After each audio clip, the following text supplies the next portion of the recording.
Dedi, Theo, Tiara, Lili, Nasti.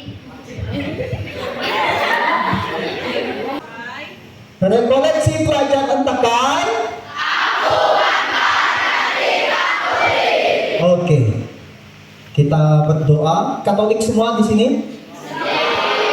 Ada yang agama lain? Kalau ada kita keroyok. Mari kita berdoa. Dalam nama Bapa dan Putra dan Roh Kudus. Amin. Kami bersyukur kepadamu Tuhan dan Allah kami atas berkat dan karunia-Mu, kemurahan hati-Mu, sehingga pada hari ini hingga besok kami bisa menyelenggarakan rekoleksi bersama dengan tema Aku Bangga Menjadi Katolik. Kami anak-anak-Mu ingin mendalami sikap bangga kami sebagai pengikut-Mu, sebagai anak-anak-Mu yang berbakti kepadamu dalam gereja dan lingkungan masyarakat kami, dalam sekolah dan kegiatan kami sehari-hari. Semoga Engkau memberikan kelancaran kegiatan kami dari awal hingga akhir besok. Semoga Engkau memberikan kami rahmat kesehatan, memberikan yang terbaik bagi kami, memberikan cuaca yang baik, dan menyertai kami menjauhkan segala hal-hal yang jahat dari kehidupan kami, sehingga kami semua masih bisa berkumpul bersama untuk mendalami iman kami akan Dikau. Bimbinglah kami ya Tuhan, demi Kristus Putra-Mu Tuhan dan pengantara kami. Amin. Dalam nama Bapa dan Putra dan Roh Kudus. Amin. Terima kasih. Ucapkan selamat datang dan terima kasih terutama kepada Pastor Greg selaku Pastor Pembina OMK, serta juga kepada teman-teman dari anggota KKI dan teman-teman OMK yang turut membantu dalam penyelenggaraan acara ini. Dan untuk para peserta rekoleksi, saya harap adik-adik semuanya dapat mengikuti kegiatan ini dari awal sampai selesai dengan semangat serta dapat memahami dengan baik apa yang telah diberikan dalam materi kegiatan rekoleksi pelajaran ini. Mungkin hanya ini saja yang dapat saya sampaikan. Semoga acara ini berjalan dengan lancar dan semoga bermanfaat untuk kita semua. Terima kasih. Terima kasih pada semua acara.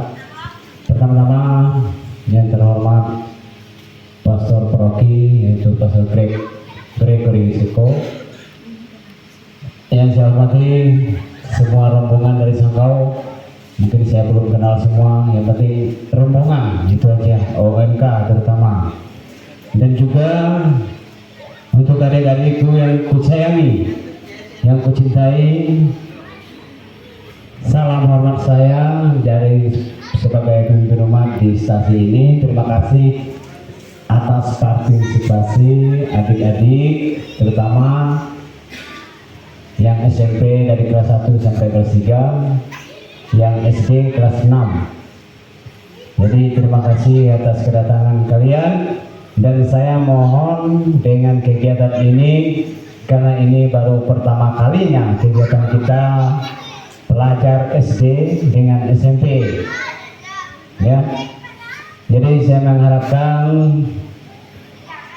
saya sebagai pemimpin umat di stasi ini mengharapkan peserta mengikuti kegiatan dengan baik. Ingatkan pesan dan kesan dari mereka nanti apa kegiatannya, agar kedepannya kalian berguna bagi gereja dan bangsa. Tempat penginapan, mandi, istirahat sebentar, mandi, beres-beres, kenalan dengan yang punya rumah. Yang penting jangan membakar rumahnya. Ya. Bantu beres-beres tempat tidur. Nah, menyiapkan, oh nanti kami tidurnya bagaimana ya? Oh nanti tidurnya begini, oh mandinya diatur. Jadi tidak boleh ada yang terlambat. 5:30 nanti semua sudah di sini. Habis itu ikuti proses. Peserta ini kan masih kelas 6 dengan SMP ya. Berarti belum usia merokok. Tidak boleh ada yang merokok.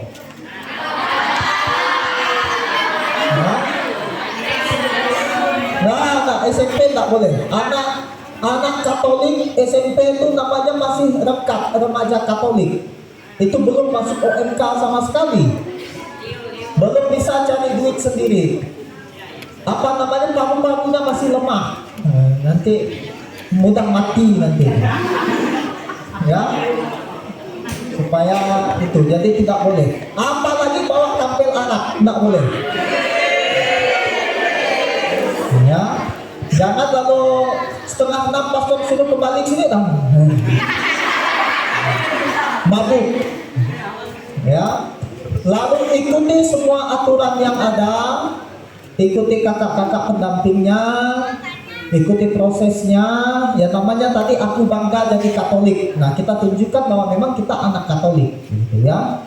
Oke, begitu kita buka kalau begitu ya. Udah siap nih? Oh, hening semua. Baik. Dalam nama Bapa dan Putra dan Roh Kudus, rekoleksi pelajar di Desa Tanggai 1 dengan tema Aku Bangga Jadi Katolik resmi kita mulai. Tepuk tangan semuanya. Aku bangga jadi anak Katolik, berdekasi berdoa untuk teman, berdekasi berdoa untuk teman, bukan kesaksian akan pura-pura. Bangga jadi anak Katolik, bangga jadi anak Katolik, bangga jadi anak Katolik, bukan kesaksian akan pura-pura.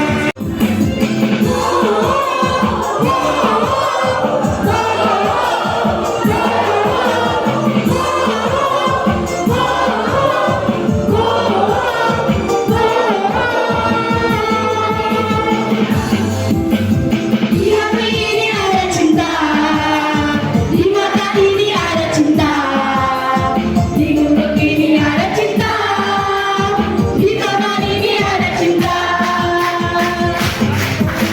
Lirik ke kiri beri cinta, lirik ke kanan beri cinta, geser sedikit beri cinta, beri cintanya.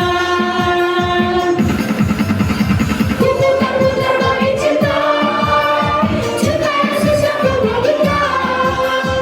Aku dan kamu ada cinta, cinta luar biasa.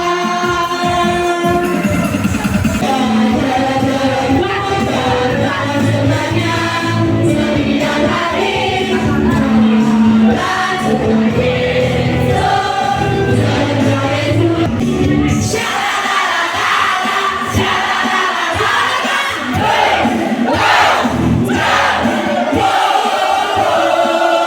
Dosa ditebus, artinya kita dibersihkan, artinya kita disucikan.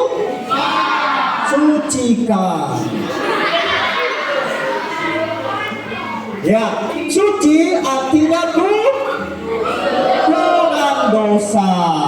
Ya, oke, kita lihat apa itu kekudusan. Nah, lanjut saja sampai habis. Oke. Banyak orang mendengar kata kekudusan itu menjadi ciut hati. Kenapa? Kalau kita ngomong soal kudus atau suci, lalu kita bilang sok suci, ya, sok kudus.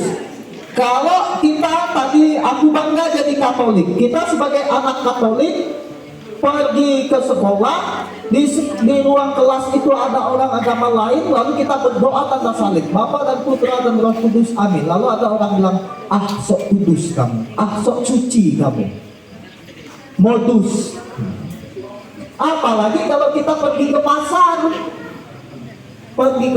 makan di warung, tanda salib kan malu. Atau kita kemudian melihat teman kita berdoa, dia berdoa dengan baik, kita lalu mulai mengatakan sok suci, sok kudus, sok Katolik kamu. Maka sebenarnya kekudusan adalah kesempurnaan di mata Tuhan, sesuatu yang indah yang harusnya diinginkan oleh semua orang. Karena itu yang diajarkan oleh Yesus sendiri. Tadi pastor tanya, siapa yang ingin masuk surga? Angkat tangan. Siapa yang ingin kudus? Semua angkat tangan. Kalau tidak kudus, kita tidak bisa masuk surga. Maka harus kudus. Maka tidak boleh malu mengaku sebagai seorang Katolik yang kudus. Mengaku sebagai seorang Katolik yang kudus tidak hanya dengan kata-kata kemunafikan. Misalnya sok-sokan dia, ada orang banyak di berdoa, tapi pulang ke rumah mukul adiknya.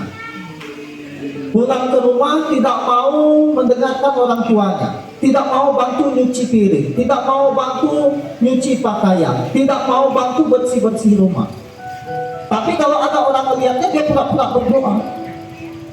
Pergi ikut mamanya belanja ke pasar, duduk makan di warung, dia berdoa. Dalam nama Bapa dan Putra dan Roh Kudus, amin ya Tuhan, kuduskan bakso ini dan bapak-bapak penjualnya. Dalam nama Tuhan Yesus aku berdoa.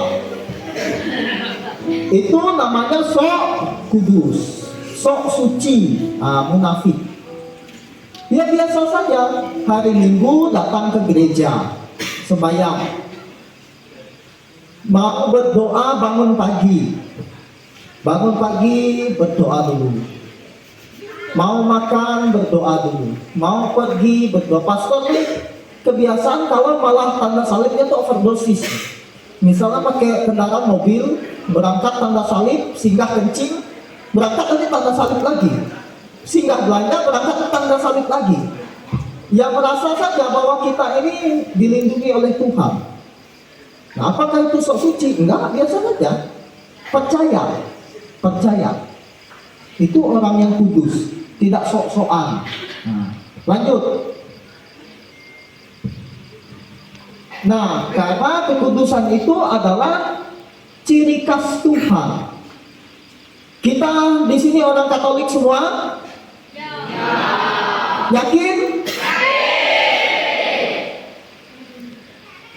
Pengikut Tuhan Yesus semua? Yesus kudus atau enggak? Kalau begitu kita pengikutnya harus kudus atau enggak? Kudus. Kenapa? Ya Tuhan itu maha suci.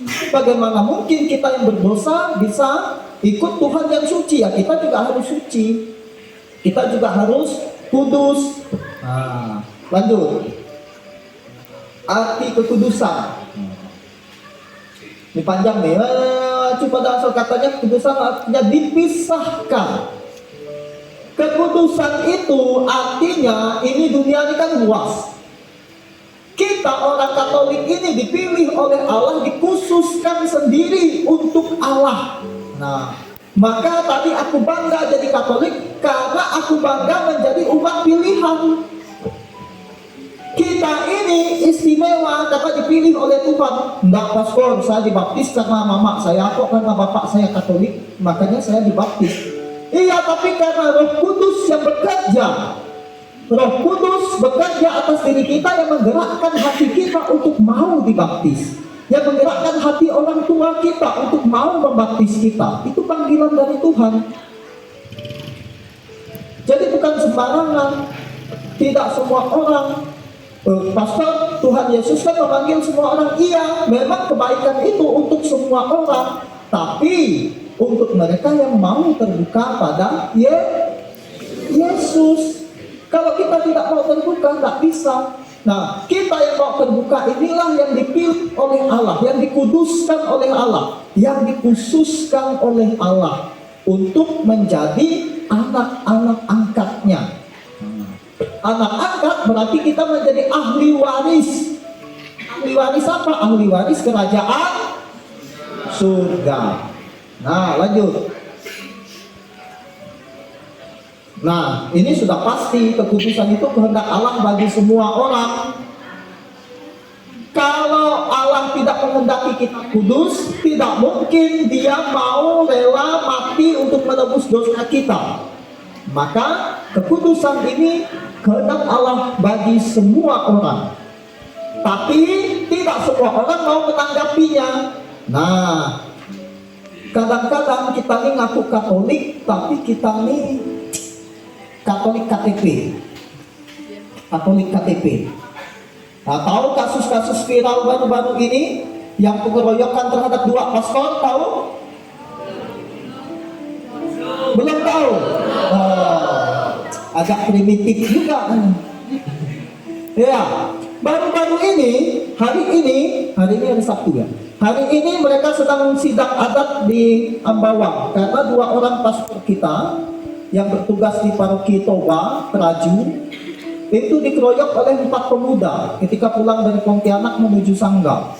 4 orang Katolik yang mengeroyoknya ini anak OMK, orang muda Katolik, tapi tega mengeroyok pastornya, mukul pakai kunci pembuka ban mobil itu, besi. Katolik, tapi dia tidak menunjukkan kebanggaannya sebagai seorang Katolik. Dia tidak menunjukkan kekudusannya. Orang seperti itu sebenarnya, nah, supaya adik-adik juga, teman-teman juga tahu, kalau orang Katolik ketahuan memukul pastor atau diakon atau uskup, mereka yang menerima rahmat tabisan, sebenarnya kalau mau diproses secara hukum gereja, mereka tidak boleh menerima sakramen apapun dari gereja. Mereka diekskomunikasi dalam jangka waktu tertentu karena mengandung dosa namanya dosa sakrilegi. Dosa sakrilegi itu dosa yang mengganggu sesuatu yang dikuduskan. Misalnya patung Bunda Maria, mana Maria sini? Oh, sana. Patung Bunda Maria ini sudah diberkati. Kamu datang, mukul patung itu dibuang. Nah, itu kamu dosa sakrilegi. Sama mukul diakon, pastor, uskup, itu sama. Dosanya sama. Nah, orang Katolik seperti itu tidak patut disebut bangga dan tidak patut disebut mau dikuduskan. Dia hanya Katolik KTP. Lanjut. Ini. Lanjut.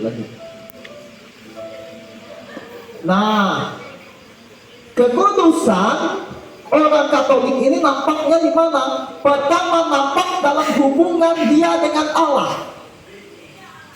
Jangan mengaku Katolik kalau berdoa saja jarang-jarang. Jangankan hari Minggu, jangankan doa harian, hari Minggu saja malas-malasan ke gereja. Nah itu, teman-teman, pastor juga mengajarkan tentang hidup setelah kehidupan di dunia ini. Jadi dunia ini mengenal ada istilahnya 2 kehidupan setelah hidup di dunia ini, yaitu neraka dan surga.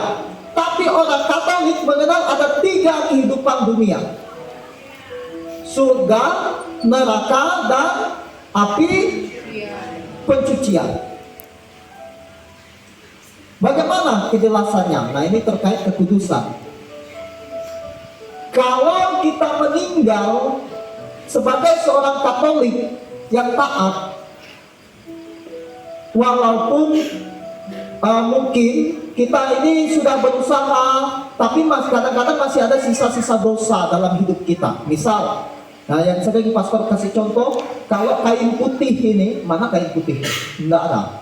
Kalau kalian punya kain putih di rumah, kalian siram pakai tinta, kotor nggak? Kotor. Itulah manusia yang jatuh dalam dosa. Lalu tinta itu dicuci, direndam, disikat, segala macam. Dia bersih. Itu ibarat manusia jatuh dalam dosa lalu bertobat. Tapi kadang masih ada sisa-sisa tintanya. Kan nggak mudah kan? Kalau kalian pakai pulpen simpan di sini, kadang-kadang kena baju tintanya, itu kan susah nyucinya itu. Nah itulah manusia. Manusia yang berdosa berat, kadang-kadang walaupun dia sudah ngaku dosa, diberi penitensi, oh kamu harus doa rosario. Kadang-kadang doa rosarionya tidak sungguh-sungguh, tidak fokus, tidak taat. Dia sudah diampuni dosanya, tapi masih ada sisa-sisa dosa. Maka ketika dia meninggal, dia harus dibersihkan dulu di api pencucian. Sampai kapan? Sampai bersih bersih tergantung doa orang yang ada di dunia ini. Makanya kita mengenal adanya doa arwah. Secara universal diperingati tanggal 2 kapan? 2 November, sembahyang kubur itu loh. Sembahyang kubur itu, peringatan arwah orang beriman. Nah, ada juga orang Katolik taat meninggal langsung masuk surga. Santo Santa contohnya. Dan mungkin orang-orang lain yang memang kesalehan hidupnya, kekudusan hidupnya di dunia ini diakui. Tapi ada juga orang yang sudah diwatakan cinta kasih oleh Katolik, oleh misalnya, kita nih orang Katolik harus berbelas kasih, cinta kasih. Akhirnya dia tidak mau mendengarkan, dia tidak mau mengikuti Kristus, neraka tempatnya. Nah, ini bukti keputusan kita adalah bagaimana kita membuktikan hidup sebagai orang Katolik pengikut Kristus yang akan mati walaupun di api penyucian, tapi kita jaminannya surga. Seorang Katolik yang kudus, mulai dari hal-hal yang kecil. Aku bangga jadi Katolik ini karena Katolik itu kudus. Gereja Katolik yang kudus, persekutuan para kudus, pengampunan dosa dan kebangkitan badan. Gereja yang kudus, Katolik dan apostolik. Nah, kudus ini memang menjadi ciri khas orang Katolik. Good morning, Sister Lucy. Di sejarahnya. Akhirnya dari cerita film ini kalau kita nonton kelanjutannya itu, Jacinta yang paling kecil, gadis yang paling kecil tadi itu akhirnya duluan sakit, dia meninggal karena memang Bunda Maria mengatakan, ya kamu pasti akan menderita. Setiap orang yang dekat dengan Tuhan itu pasti menderita. Kenapa? Karena dia harus menebus dosa, dan upah dosa adalah hukuman. Nah, maka dia harus rela dihukum dengan penderitaan agar dia dibersihkan, disucikan. Bukan hanya dosa pribadi dia, tapi juga dosa semua manusia. Itu sebabnya kalau kita mengatakan, pastor kok makin rajin berdoa makin menderita rasanya hidup, makin berdoa kok makin sengsara, karena kita harus menanggung dosa. Tapi setelah itu kita bahagia di surga. Siap. Kurang semangat. Siap. Oke, kita coba musik.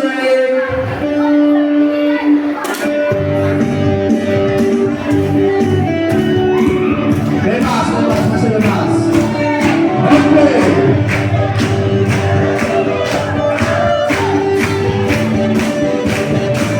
Siap. Apa kata kita berbeda?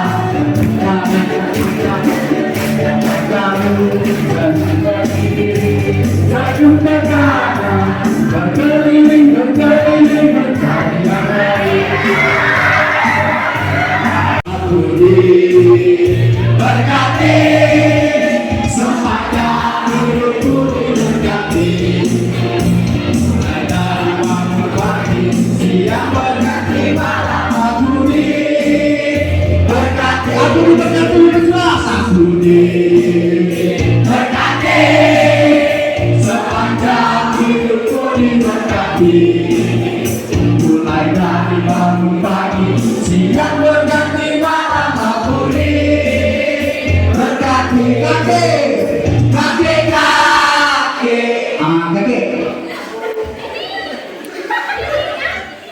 Ayo kakek mana yang mau nangkuk ini?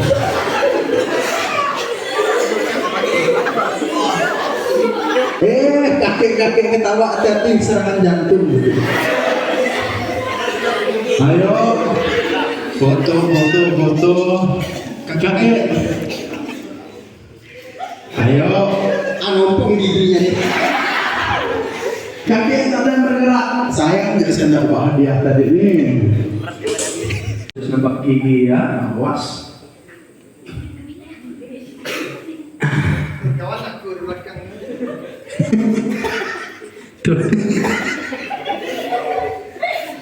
Naik motor.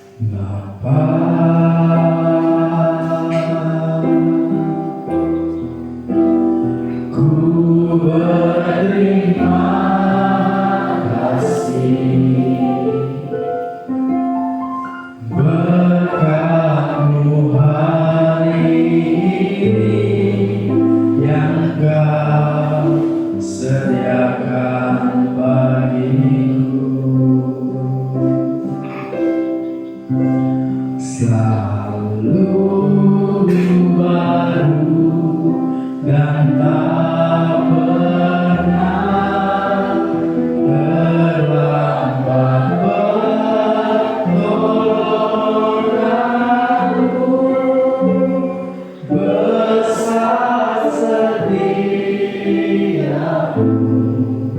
Iswanja